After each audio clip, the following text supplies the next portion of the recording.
Hello everyone, this is a World Exposure. On a very cold, wintry Tuesday with snow in the forecast, and Copenhagen, it's Copenhagen, Denmark, during the International Climate Summit, Al Gore had the nerve to call on Barack Obama to pass a climate bill with a deadline of April 22nd, 2010.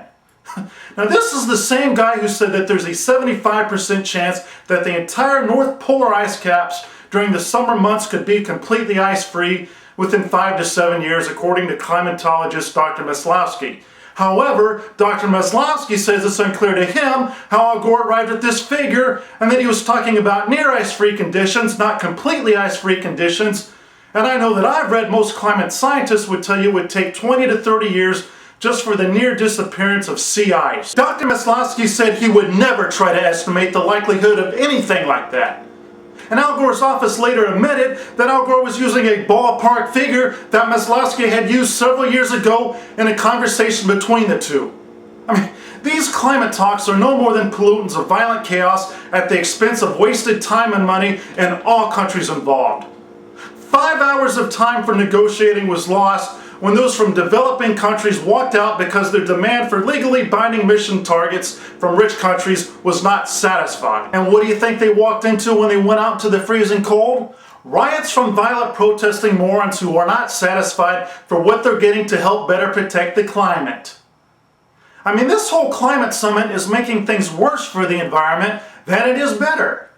The president of the climate conference has even resigned. And when an environmental journalist caught up with Al Gore to ask him some questions, he had his microphone destroyed by Al Gore's press secretary and a UN security guard. Now this is the same journalist, if you remember, who had his microphone turned off by Al Gore's henchmen when he asked Al Gore about the many errors in his documentary An Inconvenient Truth months ago. And speaking of journalists, when is the media going to start exposing this global warming scam and the ones involved?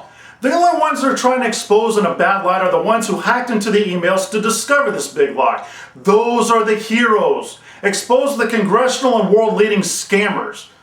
And after all is said and done, they should expose the huge amount of carbon footprints they've created leading to and away from Copenhagen, which, by the way, warmed up to 25 degrees Fahrenheit today and had 4 inches of snow. And of course, that's Bill Clinton's idea of global warming.